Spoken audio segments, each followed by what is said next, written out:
Hello good morning दोस्तों, निमी technical family में आप सभी विद्यार्थियों का हार्दिक स्वागत है। दोस्तों, यूपीपीसीएल जैसे प्रतियोगी परीक्षाओं में पूछे जाने वाले प्रश्नों का शानदार जवाब देने के लिए हम महत्वपूर्ण प्रश्नों का सीरीज लेकर आप सभी के बीच उपस्थित हो चुके हैं। तो दोस्तों चलिए हम अपने पूरे श्रद्धा और लगन के साथ इस क्लास को प्रारंभ करते हैं। दोस्तों, जो सफर का शुरुआत करते हैं वो अपने मंजिल को भी पा लेते हैं। बस एक बार चलने का हौसला रखना जरूरी है, क्योंकि अच्छे मुसाफिर का इंतजार तो रास्ते भी करते हैं। तो चलिए दोस्तों, आज के लिए मोटिवेशन कोड है कि आंधियां सदा चलती नहीं, मुश्किलें सदा रहती नहीं, मिलेगी तुझे मंजिल तेरी, बस जरा तू कोशिश तो कर। और वही कोशिश करने के लिए आज हम सब इकट्ठा हुए हैं। तो चलिए दोस्तों, वो कोशिश का सिलसिला हम प्रारंभ करते हैं। देखिए, पहला क्वेश्चन है जो कि आपके सामने उपस्थित हो चुका है। किसी पावर ट्रांसमिशन लाइन में प्रयोग किया जाने वाला लाइटिंग अरेस्टर लगाने का क्या प्रयोजन होता है। दोस्तों, आपके पास ऑप्शन है कि चार्जिंग करंट को घटाने हेतु, ग्राउंड क्लियरेंस हेतु, लाइन को सपोर्ट करने हेतु, या लाइन की सुरक्षा हेतु, तनन सामर्थ्य घटाने हेतु। दोस्तों, लाइन की सुरक्षा के लिए, लाइन की जब भी हमें सेफ्टी करना होता है, जो हमारी वितरण लाइन हो या ट्रांसमिशन लाइन हो, जब भी हमें हम पावर को ट्रांसमिट करते हैं तो उस पावर की, उस ट्रांसमिशन लाइन की भी हमें सुरक्षा करना होता है। तो वो सुरक्षा कौन करेगा? वो ट्रांसमिशन लाइन की सुरक्षा करने के लिए हम लाइटनिंग अरेस्टर का प्रयोग करते हैं। चलिए देखिए, ये जो फोटो आपको दिख रहा है ना दोस्तों, ये है लाइटिंग अरेस्टर का, ये है लाइटिंग अरेस्टर का। अब देखिए यहां से कैसे कैसे प्रश्न पूछे जा चुके हैं। सबसे पहली बात दोस्तों, इसका नाम हॉर्न गैप क्यों पड़ा? आप जो देख रहे होंगे, ये जो दो इलेक्ट्रोड है, ये दो इलेक्ट्रोड है दोस्तों, इसके बीच का ये जो गैप आपको दिख रहा है ना, ये 1.5 mm का गैप है। कितना है? 1.5 mm का गैप है। और इसी गैप के नाम से इसका नाम हॉर्न गैप रखा गया है। ये जो आपको दिखाई दे रहे हैं, ये क्या है? ये इलेक्ट्रोड है। इसके ये कौन से पार्ट है? ये इसके इलेक्ट्रोड हैं। अब ध्यान देना, ये जो इलेक्ट्रोड है इसमें कौन सा गुण होता है? तो इसमें प्रतिरोध का दोस्तों एंटीसी गुण होती है, क्योंकि ये काम आती है कि लाइन को सुरक्षा प्रदान करना। और सुरक्षा प्रदान कब करती है? जब ऊपर से बिजली गिरती है तो उस बिजली में हाई वोल्टेज रहती है। उस वोल्टेज से क्या होगा? मान लीजिए कि यहां से बिजली आ रही है, यहां से बिजली जो गिर रही है वो बिजली क्या करेगी? हाई वोल्टेज होगी। हाई वोल्टेज के कारण यहां पे उष्मा उत्पन्न करेगी, जिसको हम क्या कहेंगे? तापमान उत्पन्न करेगी। और इस इलेक्ट्रोड में कौन सा गुण है? एनटीसी का गुण है, यानी कि निगेटिव टेम्परेचर कोफिशिएंट। जैसे ही तापमान वृद्धि होगा, प्रतिरोध अपने मान को कम कर लेगी, और जो हाई वोल्टेज की करंट, जो हाई पावर की करंट और वोल्टेज आ रही है, उसको दोस्तों एक वायर के माध्यम से इसको ग्राउंड कर दिया जाता है, और फिर इस प्रकार से लाइन की सुरक्षा हो जाती है। अब यहां पे ध्यान देना, ये जो आपको इंसुलेटर दिखाई दे रहा है ना, ये दोनों इंसुलेटर हैं। ये इंसुलेटर होते हैं दोस्तों, ये है साइकिल इंसुलेटर, साइकिल इंसुलेटर। अब कई बार यह भी पूछा जा चुका है कि ये जो हमारी साइकिल इंसुलेटर होती है, इसका प्रयोग हम कहां पे करते हैं? तो ध्यान देना दोस्तों कि जब भी ट्रांसमिशन लाइन या वितरण लाइन प्रारंभ होती है ना, जब भी प्रारंभ होती है तो प्रारंभ वाले पोल में इसका प्रयोग करते हैं। और जहां पे वितरण लाइन टर्न लेती है, जैसे कि ये एक वितरण लाइन है, आ रही है, अब इसको यहां से टर्न लेना है, तो यहां पे जो पोल लगे होंगे ना, इस प्रकार से उसी पे लगाए जाएंगे ये हमारी साइकिल इंसुलेटर। तो ये होता है दोस्तों साइकिल इंसुलेटर का रोल। अब ध्यान दीजिएगा, यहां पे जो वोल्टेज का मान होगा दोस्तों, ये कौन सी हॉर्न गैप है? ये हॉर्न गैप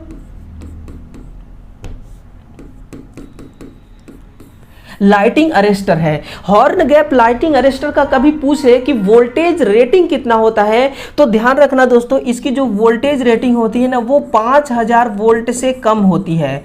5000 वोल्ट से कम, यानी कि 5000 वोल्टेज से अगर कम वोल्टेज की बिजली गिरेगी तभी ये सुरक्षा प्रदान कर सकती है, अन्यथा सुरक्षा प्रदान ये नहीं करेगी। तो लाइन की ये सुरक्षा करती है।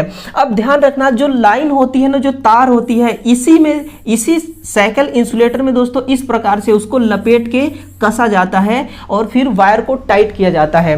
क्लियर? आपको एक बार दोस्तों एग्जाम में ये भी पूछा जा चुका है कि ये जो आपकी दिखाई दे रही है, ये जो साइकिल इंसुलेटर है, इस इंसुलेटर का आकार इस टोपी के नुमा क्यों है? इंसुलेटर का जो आकार है ये टोपी के आकार का क्यों है? तो आपको जवाब यहां पे देना है कि बरसात का पानी से बचने के लिए, है ना। लिखिएगा दोस्तों, बरसात के पानी से बचाव के लिए। तो जो साइकिल इंसुलेटर होगा, अगर ये पानी इसमें जमा हो जाएगी तो ये खत्म हो जाएगी, जो इसकी रेजिस्टिविटी है वो डाउन हो जाएगी। क्लियर है? तो लाइन की सुरक्षा करने के लिए हम इसका प्रयोग करते हैं। देखिए अगला क्वेश्चन है कि प्रकाश व्यवस्था में प्रयोग किए जाने वाले ट्यूबलाइट में चोक क्यों लगाया जाता है? चोक लगाने का क्या उद्देश्य है? तो ध्यान रखना दोस्तों, यहाँ पे करंट को कंट्रोलिंग करने के लिए, किसको? करंट को कंट्रोल करने के लिए हम ट्यूबलाइट में चोक लगाते हैं। अब देखना, जो ट्यूबलाइट में चोक लगती है ये किस प्रकार से काम करती है। ये ट्यूबलाइट जो होती है ना, इसको प्रारंभ में दोस्तों लिखिएगा, जो चोक होती है ये प्रारंभ में ट्यूबलाइट को हाई वोल्टेज प्रदान करती है। हाई वोल्टेज प्रदान करती है। हाई वोल्टेज का मतलब क्या है कि जैसे ही ट्यूबलाइट को इस चोक कॉइल के माध्यम से हाई वोल्टेज मिलेगा तो जो इसमें आर्गन गैस होते हैं, इस चीज को नोट कीजिएगा कि जो ट्यूबलाइट में आर्गन गैस होते हैं वो गैस आपस में आयोनाइजेशन होने लगते हैं, आयनीकरण का क्रिया होने लगता है और हाई वोल्टेज के कारण वहां पे इलेक्ट्रॉन का उत्सर्जन होता है। किसका? इलेक्ट्रॉन का उत्सर्जन होने लगता है, वहां से इलेक्ट्रॉन उत्सर्जित होने लगते हैं, इलेक्ट्रॉन का निकल। अब ये इलेक्ट्रॉन क्या करेंगे कि जो ट्यूब के अंदर आर्गन गैस भरी है उस गैस में गति करने लगेंगे और गति करेंगे, उस कंडीशन में ये आपस में टकराते हुए गति करते हैं। यानी कि जो आर्गन गैस के छोटे छोटे कण होंगे उनके साथ ये फ्री इलेक्ट्रॉन टकराएंगे और वहां से चिंगारी उत्पन्न होगा, वही चिंगारी प्रकाश उत्पन्न करती है। तो इस प्रकार से दोस्तों चोक कॉइल का वहां पे रोल होता है। अगर आपसे कभी ये पूछ लिया जाता है ना कि चोक कॉइल किस प्रकार के लोड का काम करती है, तो ध्यान रखना ये एक इंडक्टिव लोड का काम करती है ना। किसका? इंडक्टिव लोड का काम करती है। और आपको यह ध्यान रखना है दोस्तों कि चोक कॉइल लगा देने से ट्यूबलाइट का जो पावर फैक्टर होता है, जो इसका पीएफ मान होती है वो घट जाती है। इसीलिए इसके समांतर क्रम में, ट्यूबलाइट के समांतर में एक कैपेसिटर लगा दिया जाता है, कैपेसिटर लगा दिया जाता है। दोस्तों अभी डीआरडीओ का कुछ दिन पहले एग्जाम हुआ था, उसमें यह क्वेश्चन आया था कि जो ट्यूबलाइट में हम कैपेसिटर लगाते हैं वो किस मान का लगाया जाता है। तो आप लिखिए दोस्तों 0.2 माइक्रोफैरड का। कितना? 0.2 माइक्रोफैरड का ट्यूबलाइट के समांतर क्रम में लगाएंगे, क्योंकि चोक कॉइल एक इंडक्टिव लोड है जिसके कारण से पावर फैक्टर डाउन हो गई है। अब यहां से 3 ऑप्शन बनते हैं। पहला ऑप्शन कि चोक का क्या काम होता है कि स्टार्टिंग में दोस्तों हाई वोल्टेज ट्यूब को देना, फिर वोल्टेज को निरंतर बनाए रखना। पहला पॉइंट होगा कि वोल्टेज को निरंतर बनाए रखना, निरंतर बनाए रखना। और इसकी जो दूसरी पॉइंट होती है वो होती है करंट को कंट्रोल करना, करंट को कंट्रोल करना, है ना। और तीसरा पॉइंट है दोस्तों इसका कि गैसों में आयनीकरण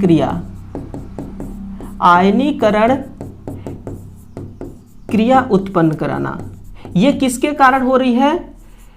ये सब चोक के कारण हो रही है। तो जैसे ट्यूबलाइट ऑन हो जाती है तो उसको दोस्तों फिर मिनिमम उसकी निर्धारित रेटिंग जितना होता है उतना ही वोल्टेज चाहिए।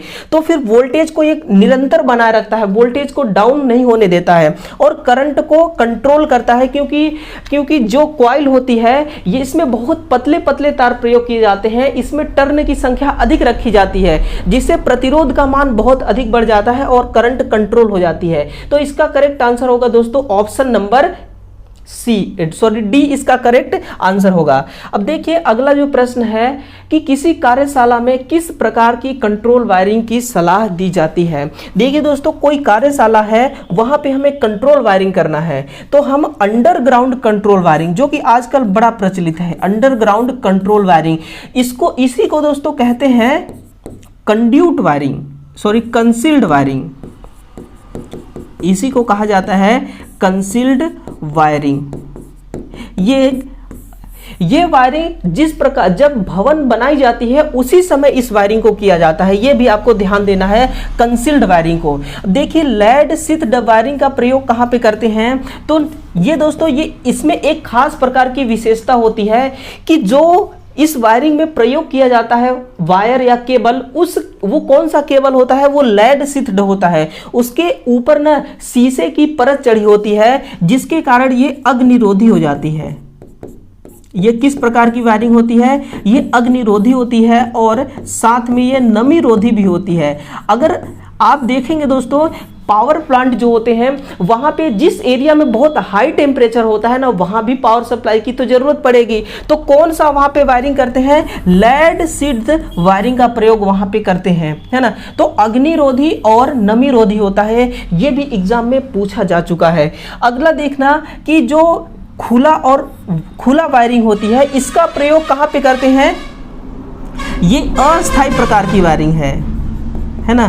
कौन सी वायरिंग है, अस्थायी वायरिंग, अस्थायी वायरिंग है। और जैसे कि दोस्तों आप ये मान के चलिए कि जो मेला उत्सव शादियां होती है वहां पे सब खुला वायरिंग किया जाता है। और बैटन वायरिंग का प्रयोग देखिए, यहां से दोस्तों एक और पॉइंट निकल के आता है कि बैटन वायरिंग में एक बार एग्जाम में यह पूछा जा चुका है कि जो बैटन वायरिंग में लकड़ी का प्रयोग करते हैं वायरिंग करने के लिए, वो कौन सी लकड़ी होती है, तो आप लिखिएगा दोस्तों आम की, किसकी, आम की लकड़ी या टीक की लकड़ी, आम या टीक की लकड़ी का प्रयोग किया जाता है बैटन वायरिंग करने के लिए। क्लियर है। और सरफेस वायरिंग, खुला वायरिंग, ये दोनों सेम वायरिंग होगी। तो इसका सही उत्तर हो जाएगा ऑप्शन नंबर सी। अगला देखिए कि किसी शुद्ध अर्धचालक में त्रिसंयोजी पदार्थ की डोपिंग मिलाने से किस अर्धचालक का निर्माण होता है। देखिए दोस्तों, आप हमेशा ये जानते होंगे कि जो चालक होती है उसमें अशुद्धि अगर मिला दिया जाए तो उसकी चालकता घट जाती है, लेकिन जो अर्धचालक होते हैं चालक के जस्ट उल्टा होते हैं, इसमें अगर चालकता बढ़ाना है तो आपको अशुद्धि मिलाना पड़ेगा, है ना। डोपिंग का मतलब क्या होता है, तो अशुद्धि होती है, इसका मतलब अशुद्धि होती है ना। जितना अधिक आप अशुद्धि मिलाएंगे इसकी चालकता उतनी ही अधिक बढ़ेगी। तो इसके लिए दोस्तों एक बेस्ट ट्रिक है, या फिर आप बेस्ट कॉन्सेप्ट कह सकते हैं कि इसके लिए वो ट्रिक है, देखिए कि नेहा के फादर ऑस्ट्रेलिया एंड में जाएंगे अपने भाई से मिलने। ये कॉन्सेप्ट है दोस्तों, ये क्या है, एक ट्रिक है। अब ये आपको कभी भूलने वाला नहीं है। देखिएगा, नेहा से क्या बन जाएगा, नाइट्रोजन, नेहा से बनेगी नाइट्रोजन, और फादर से बनेगी फास्फोरस, ऑस्ट्रेलिया से बन जाएगा आर्सेनिक, और एंड से बन जाएगी दोस्तों एंटीमनी, इससे बनेगी क्या, एंटीमनी, और भाई से बन जाएगा भिस्मित। ये कौन सी चीज है, देखिएगा दोस्तों कि जो शुद्ध अर्धचालक में त्रिसंयोजी अशुद्ध मिलाते हैं ना, तो जितने भी त्रिसंयोजी अशुद्धि है ये सारे के सारे कौन से अशुद्धि है, ये त्रिसंयोजी अशुद्धि है। एंटीमनी हो गया, नाइट्रोजन, फास्फोरस, आर्सेनिक और भिस्मित, ये सब के सब क्या है, ये त्रिसंयोजी डोपिंग है। तो देखना, जब भी त्रिसंयोजी डोपिंग को मिलाया जाता है तो उसके मिलाने से जो अर्धचालक का निर्माण होता है ना, वो एन प्रकार का अर्धचालक होता है। कौन सी, एन प्रकार की। अगर आपसे पूछ दे कि पंच संयोजी अशुद्धि मिलाने से किस प्रकार के सेमीकंडक्टर का निर्माण होगा, तो आप लिखिएगा पी प्रकार के, कौन से पी प्रकार के सेमीकंडक्टर का निर्माण होगा। ठीक है, तो ये दोस्तों इसका कॉन्सेप्ट है, इसको आप नोटबुक में नोट कीजिएगा। अगला पॉइंट यहाँ पे ये निकलता है दोस्तों कि ये तो चलिए हमारे सब के सब क्या है, अशुद्ध अर्धचालक है। आपसे ये अगर पूछ लिया जाए कि आप उस सेमीकंडक्टर का नाम बताइए, उस अर्धचालक का नाम बताइए जो कि शुद्ध अर्धचालक है, जिसमें किसी भी प्रकार की कोई अशुद्धि नहीं मिलाई गई है, तो आप लिखिएगा दोस्तों जर्मेनियम और सिलिकॉन। जर्मेनियम और सिलिकॉन, इसमें किसी भी प्रकार की कोई डोपिंग नहीं मिलाई गई है ना, कोई डोपिंग इसमें नहीं मिलाई गई है। क्लियर है, तो ये होते हैं, इनको कहते हैं दोस्तों इंट्रिंसिक और इसको कहते हैं एक्सट्रिंसिक। इंट्रिंसिक और एक्सट्रिंसिक, ये लॉजिक आप याद रखिए। ठीक है, और ये है इसका पूरा का पूरा कॉन्सेप्ट जो आपको ध्यान रखना है। चलिए नेक्स्ट क्वेश्चन देखिए कि अल्टरनेटर में उच्च गति प्राप्त करने के लिए किस रोटर का प्रयोग किया जाता है। अब देखिए दोस्तों, अब बिल्कुल प्रैक्टिकली चीज आपके सामने आने वाला है, जो एक्चुअल में एक इलेक्ट्रीशियन का काम होता है, वो चीज आपके सामने आ रही है। अब देखिएगा इसके पॉइंट को, ये देखिए, ये जो आपको फोटो दिख रहा है ना, ये किस चीज का फोटो है दोस्तों, ये एक सिलेंड्रिकल रोटर का फोटो है ना। अल्टरनेटर में जो प्रयोग किए जाते हैं वो कौन सा रोटर होते हैं, वो दोस्तों दो प्रकार के रोटर होते हैं, एक तो सिलेंड्रिकल रोटर और दूसरी होती है स्क्वायरल केज रोटर। तो ध्यान रखना, जब हमें उच्च गति प्राप्त करना होगा उस समय हम इस रोटर का प्रयोग करेंगे। अब आपको यहां से जब ध्यान से देखेंगे ना, तो ये रोटर टरबाइन के साथ जुड़ी है। किसके साथ, टरबाइन की। ये जो इस रोटर की शाफ्ट निकली है दोस्तों, ये जो आपके होल के आकार के दिखाई दे रहे हैं ना, यहां से क्या जुड़ी है, यहां से टरबाइन जुड़ी हुई है। तो आप इसको यहां से देखिए, ये टरबाइन के साथ कपल्ड है, जिसको कहते हैं यांत्रिक कपलिंग। क्लियर है, अब आपको मैं यहां से पूरा डिटेल्स बताने वाला हूं। ये किस प्रकार का रोटर है, ये सिलेंड्रिकल।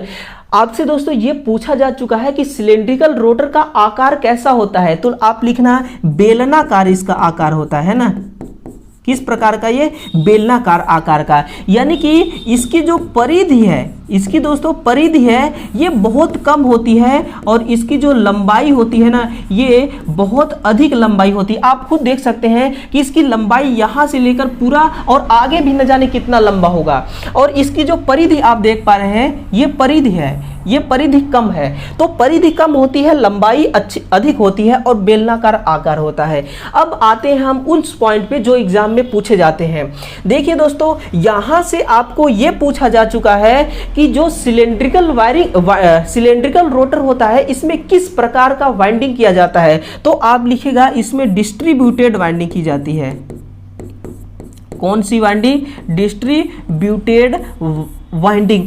आपसे अगर ये पूछ ले कि हम क्यों डिस्ट्रीब्यूटेड वाइंडिंग करते हैं, तो आप लिखना कि जो जनरेटर पावर जनरेट कर रही है, हम चाहते हैं कि आउटपुट में हमें प्योर एसी मिले, हमें उस एसी में किसी भी प्रकार की हार्मोनिक्स ना हो, तो उसके लिए हम क्या करते हैं, इस पे डिस्ट्रीब्यूटेड वाइंडिंग कर देते हैं। आप देखिए इसमें शॉर्ट सर्किटेड चालक लगाए गए हैं। ये देखिए, ये स्लॉट में आपको दिख रहे होंगे मोटे मोटे चपटे आकार के, यहाँ पे कॉपर का बार्स डाला गया है। इसमें आप देखेंगे दोस्तों बहुत अधिक है, इसमें देखिए यहां से लेकर के यहां तक वाइंडिंग किया गया। फिर इसमें देखिए थोड़ा सा कम है, इसमें देखेंगे और कम है, इसमें और कम, इसमें और कम, इसमें और, यानी कि वाइंडिंग को डिस्ट्रीब्यूट कर दिया गया है, वितरित कर दिया गया है, वितरण, इसलिए इसको डिस्ट्रीब्यूट वाइंडिंग कहा जाता है ना। और ये है डिस्ट्रीब्यूटेड वाइंडिंग का। और जैसे ही हमारी यहां से टरबाइन घूमती है, तो ये रोटर भी घूमती है साथ में, और ये जो रोटर के बार्स दिख रहे हैं ना, इसी बार में ईएमएफ उत्पन्न होता है। इसमें क्या उत्पन्न होगा, इलेक्ट्रोमैग्नेटिक फोर्स। ये इलेक्ट्रोमैग्नेटिक फोर्स किस कारण से उत्पन्न होता है, फैराडे के विद्युत चुंबकीय प्रेरण के कारण। क्लियर है। अगला देखिए कि डीसी पावर ट्रांसमिशन लाइन में ब्रूस्टर के रूप में किन जनरेटर का इस्तेमाल किया जाता है। देखना दोस्तों, आजकल की जो पावर ट्रांसमिट हो रही है ना, वो सबसे अधिक एसी पावर ट्रांसमिट हो रही है। लेकिन कुछ काम आज भी ऐसे हैं कि एसी उनको पूरा नहीं कर सकता है, इसीलिए डीसी पावर का भी उत्पादन करना उतना ही जरूरी है जितना कि एसी पावर का। क्लियर है। तो यहां से आप देखेंगे कि जब भी डीसी पावर का ट्रांसमिट करना होगा तो पावर लॉसेस डीसी में बहुत अधिक होते हैं, इसलिए डीसी पावर को बहुत अधिक दूर तक हम नहीं ले जा सकते। तो मान के चलिए कि आपने एक यहां पे पोल लगाया, क्लियर, यहां पे पोल लगाया और एक पोल यहां पे है, यहां पे एक पोल है, ये इंसुलेटर है। हमें डीसी का पावर ट्रांसमिट करना है, किसका, डीसी का पावर ट्रांसमिट करना है, क्लियर है। तो दोस्तों इसके बीच की जो दूरी है ना वो कितना है, 50 किलोमीटर। तो 50, यहां पे मान के चलिए कि पावर कितना डीसी उत्पन्न हुआ, 500 वोल्ट, 500 वोल्ट। जब आप इस 500 वोल्ट को ट्रांसमिशन लाइन के द्वारा, पावर लाइन के द्वारा इसको ट्रांसमिट करेंगे तो यहां पे ये घट के दोस्तों 250 वोल्ट ही होगा, कितना, 250 वोल्ट या फिर 300 वोल्ट, बाकी का ड्रॉप हो जाएगा वोल्टेज। लेकिन हमें इस स्थान पे तो हमें 500 वोल्ट की ही रिक्वायरमेंट है। तो ऐसे में क्या करेंगे, हम सीरीज जनरेटर को काम लेंगे। सीरीज जनरेटर किस रूप में काम करेगा, ये ब्रूस्टर के रूप में काम करेगा। ब्रूस्टर का मतलब होता है दोस्तों पावर को बढ़ाना, पावर को बढ़ाना, ये बूस्टर का काम होता है, बूस्टर का अर्थ होता है। तो ये इस वोल्टेज को बढ़ा के कितना कर देगा, 500 वोल्ट। अब हमारी रिक्वायरमेंट यहां से पूरी हो सकती है। तो सीरीज जनरेटर का बूस्टर के रूप में प्रयोग करते हैं और power, DC power transmission line में, एसी पावर में नहीं, क्योंकि जो जनरेटर होती है ये डीसी पावर जनरेट करती है। अगला देखिए कि अल्टरनेटर का प्रयोग कहां पे करते हैं, तो दोस्तों ये एसी पावर उत्पन्न करने के लिए। जो अभी अपन ने रोटर देखा था वो डिस्ट्रीब्यूटेड वाइंडिंग वाली जो रोटर थी, सिलेंड्रिकल रोटर, वो अल्टरनेटर में ही प्रयोग किया जाता है। अब दोस्तों वहां पे एक और पॉइंट बहुत ही क्लियर करना चाहूंगा मैं कि जो उस प्रकार के रोटर होते हैं ना, जो हमारे अल्टरनेटर होते हैं जिसपे डिस्ट्रीब्यूटेड वाइंडिंग के साथ रोटर लगे होते हैं, उस रोटर का प्रयोग कहां पे करते हैं, तो आप लिखना कि उन पावर प्लांट में, जैसे कि गैस पावर प्लांट हो गया और थर्मल पावर प्लांट है ना, गैस तथा थर्मल पावर प्लांट में उस अल्टरनेटर का प्रयोग करते हैं जिस अल्टरनेटर में डिस्ट्रीब्यूटेड वाइंडिंग के साथ सिलेंड्रिकल पोल रोटर लगाए जाते हैं। वो चीज दोस्तों आप इसको नोट कर लीजिए, ठीक है। ये अल्टरनेटर से मेरे को ध्यान आ गया। अगला देखिए डिफरेंशियल जनरेटर, इसका प्रयोग कहां पे होता है, जब भी वेल्डर कोई वेल्डिंग करता है तो वो वेल्डर चाहता है कि जैसे ही मैं अपने वेल्डिंग सिस्टम को ऑन करूं तो स्पार्क निकले, वैसे ही वोल्टेज डाउन हो जाना चाहिए, ये वेल्डर चाहता है। तो ये डिफरेंशियल जनरेटर क्या करता है कि वोल्टेज को एकाएक स्टार्टिंग में डाउन कर देता है और करंट को एकाएक बढ़ा देता है। क्योंकि आपने देखा होगा कि जब हीट उत्पन्न करते हैं तो उसके लिए फॉर्मूला होता है H = I² RT। जो ये आपको करंट दिख रही है ना, जितना अधिक करंट होगी उतना ही अधिक यहाँ पे उष्मा उत्पन्न होगा और उष्मा के कारण ही सोल्डिंग वेल्डिंग होती है। तो इसमें दोस्तों जो फ्लक्स होते हैं ना, एक सीरीज फ्लक्स होता है और एक शंट फ्लक्स होती है। ये क्या करते हैं, आपस में विरोध करते हैं और विरोध करने से आउटपुट वोल्टेज को घटा देते हैं और करंट के मान को बढ़ा देते हैं। इसलिए डिफरेंशियल जनरेटर का प्रयोग दोस्तों आर्क वेल्डिंग में किया जाता है। कहां पे, आर्क वेल्डिंग में। इसका प्रयोग हमेशा आर्क वेल्डिंग में ही किया जाएगा। अब कंपाउंड जनरेटर ही ये डिफरेंशियल जनरेटर का प्रकार है। और पार्श्व जनरेटर का दोस्तों हम इसका प्रयोग करते हैं बैटरी को चार्ज करने में, है ना, बैटरी चार्जिंग में इसका प्रयोग किया जाता है, बैटरी चार्जिंग में पार्श्व जनरेटर का। तो इसका करेक्ट आंसर हो जाएगा ऑप्शन नंबर ई। अगला क्वेश्चन देखिए कि किसी वायरिंग का संयोजन गलत करने से लोड पर कौन सा प्रभाव उत्पन्न हो सकता है। दोस्तों अगर आप वायरिंग गलत करते हैं तो लोड पर कौन सा प्रभाव उत्पन्न होगा, वो होगा दोस्तों लोड का जो एनर्जी है ना वो डाउन हो जाएगी। क्या होगी, लोड का एनर्जी डाउन हो जाएगी। यहां पे अगर ऑप्शन आपको एग्जाम में ये मिल जाए ना कि जो वायरिंग सिस्टम है वो वायरिंग सिस्टम ही जल जाएगी, बर्न हो जाएगी, तो आप उसी को करेक्ट करना। यहाँ पे तो वैसा कुछ ऑप्शन नहीं है। यूपीपीसीएल वालों ने यही ऑप्शन दिया था कि लोड एनर्जी में कमी हो जाएगी और यही इसका सही आंसर होगा। हाई स्पीड स्टील में कार्बन किस मात्रा में मिलाया जाता है। ये दोस्तों एग्जाम में बार बार पूछा जाता है कि जो हाई स्पीड स्टील होती है जिसको हम क्या कहते हैं, HSS, HSS का प्रयोग में HSS में जो कार्बन होती है ये 0.75 से लेकर 1% कार्बन मिलाया जाता है। एक दोस्तों HCS होता है, उसमें 1.5 से लेकर के 2.1% कार्बन मिलाई जाती है। High carbon steel, high speed steel, है ना। इनका प्रयोग कहाँ पे करते हैं, तो इनका प्रयोग देखना दोस्तों, जो हाई स्पीड स्टील होती है ना, सबसे पहली बात ये एक ऐसी स्टील है जिसमें कभी भी जंग नहीं लगती है। ये जंग मुक्त स्टील होती है, किसी भी प्रकार की जंग नहीं लगती है। आप देखना दोस्तों, जब भी स्टील की कठोरता बढ़ाना होगा तो कार्बन की मात्रा को अधिक करते हैं। कार्बन जितना अधिक मिलाएंगे, किसी भी मटेरियल की जो कठोरपन है वो उतना ही अधिक हो जाएगा। क्लियर? तो ये इसका सही आंसर हो गया ऑप्शन नंबर सी। नेक्स्ट देखिए कि इलेक्ट्रॉनिक्स कार्य और केबल में सोल्डरिंग द्वारा, इलेक्ट्रॉनिक्स कार्य और केबल में सोल्डरिंग द्वारा जॉइंट लगाने के लिए किस फ्लक्स को महत्वता दिया जाता है? वो है दोस्तों रेजिन। कौन सी फ्लक्स होगा? Resin flux. वो कौन सी फ्लक्स है? वो रेजिन फ्लक्स है, जिसको इलेक्ट्रॉनिक्स कार्य।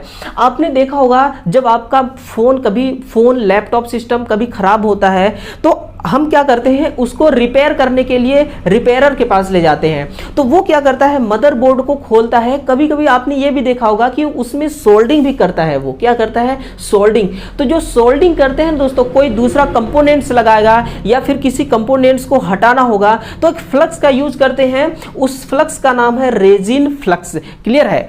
अब यहां पे देखिए आयर नंबर 7 का प्रयोग कहां पे करते हैं, तो ध्यान दीजिएगा दोस्तों, जब भी कोई एल्यूमिनियम की पाइप हो, एल्यूमिनियम की सीट हो, एल्यूमिनियम का केबल हो या एल्यूमिनियम की तार हो, तो वहां पे जो सोल्डिंग की जाती है आयर नंबर 7 का ही प्रयोग किया जाता है ना, आयर नंबर 7 वाले फ्लक्स का। और सुहागा, इसको हम बोरेक्स नाम से भी जानते हैं। नोट कीजिएगा, इसी को हम बोरेक्स के नाम से भी जानते हैं, सुहागा को। और जो इसका प्रयोग किया जाता है ना, वो सोने और चांदी में ज्वाइंट करने के लिए, सोना प्लस चांदी में ज्वाइंट करने के लिए हम सुहागा, है ना, सुहाग, इसका बोरेक्स का प्रयोग करते हैं। और स्टीयरिन, ये भी दोस्तों यही चीज है। एल्यूमिनियम के सीट को जब भी आपको ज्वाइंट करना है तो आयर नंबर 7 या स्टीयरिन, इन दोनों में से किसी का भी कर सकते हैं। दोनों फ्लक्स का प्रयोग किया जाता है। और जो फ्लक्स साइड है, जैसे कॉपर के बर्तन हो गए, कॉपर के केबल हो गया, कॉपर की कोई कंडक्टर हो गया, वहां पे हम इस फ्लक्स का प्रयोग करते हैं ना। तो कौन सी धातु पे करेंगे? कॉपर की धातु में, जिसको हम कहते हैं तांबा, जिसको क्या कहेंगे? तांबा। तो ये इसका करेक्ट आंसर है ऑप्शन नंबर ई। अगला देखिए, जो कि इस क्लास का लास्ट क्वेश्चन है कि लोड सेल को अक्सर किस पदार्थ का प्रयोग कर तैयार किया जाता है? वो है दोस्तों, वो हमारी सेमीकंडक्टर होगी, है ना, सेमीकंडक्टर। देखिए दोस्तों, अब जो आगामी होने वाले एग्जाम है ना, इनमें नए नए क्वेश्चन बनते हैं और यही नए क्वेश्चन कट ऑफ को आगे लेकर जाते हैं। तो आपको थोड़ा सा हाई लेवल का भी तैयारी करना चाहिए, ताकि आपके पास जब भी नए प्रकार के क्वेश्चन दिखे तो भी आप उनका मुकाबला कर सकें।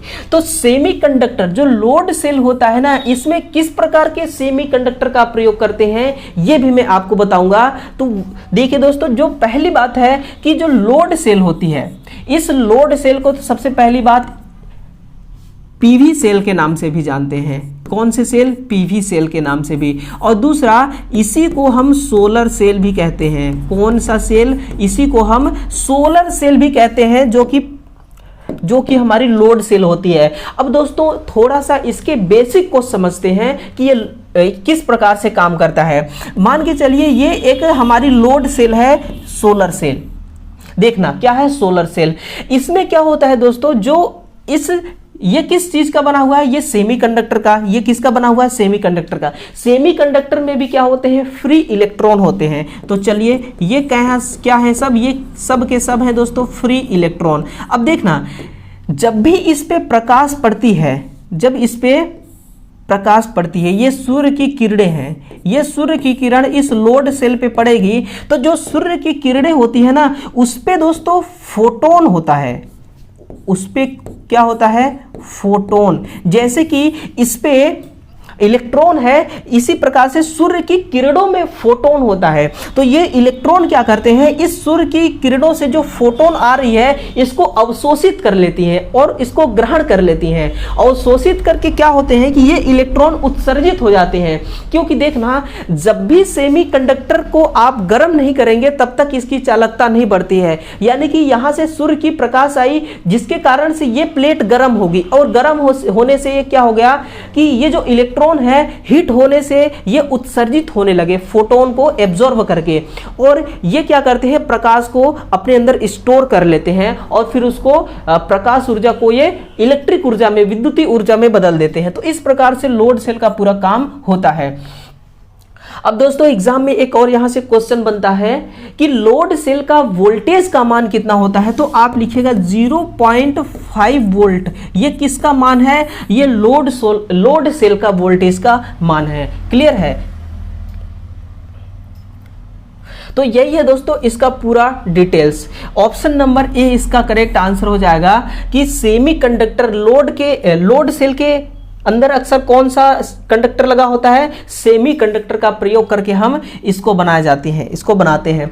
तो ये रहा दोस्तों पूरा डिटेल्स। तो उम्मीद है हर पॉइंट आपको समझ में आया होगा। और दोस्तों जिस प्रकार से आपने इस क्लास को अटेंड किया ना, जितने मन से, जितने श्रद्धा और लगन के साथ इस क्लास को आपने अटेंड किया, उतने ही श्रद्धा के साथ दोस्तों इस क्लास को आप शेयर भी कर दीजिए ताकि जो आपके मित्रगण, आपके दोस्त हैं वो भी इस क्लास को देख सके। तो चलिए दोस्तों हम कल एक फिर से नए क्वेश्चन के साथ आपके साथ मुलाकात करेंगे। और दोस्तों मैं आपको एक चीज कहना चाहूंगा कि दोस्तों आप अपने से बड़ों का, आप अपने माता पिता को सबसे अधिक सम्मान दें, है ना। मैं आपसे यही कहना चाहूँगा कि उनको सबसे अधिक सम्मान देते हुए आप अपने जीवन को आगे बढ़ाने का लगातार प्रयास करते रहें। और यही वो कोशिश है, यही वो प्रयास है जो आपको बुलंदियों तक लेके जाएगा। क्लियर है। तो ठीक है दोस्तों, हम कल फिर मिलेंगे एक नई क्लास के लिए। तब तक के लिए आप सभी विद्यार्थियों का मेरे तरफ से बहुत बहुत धन्यवाद है। Thank you.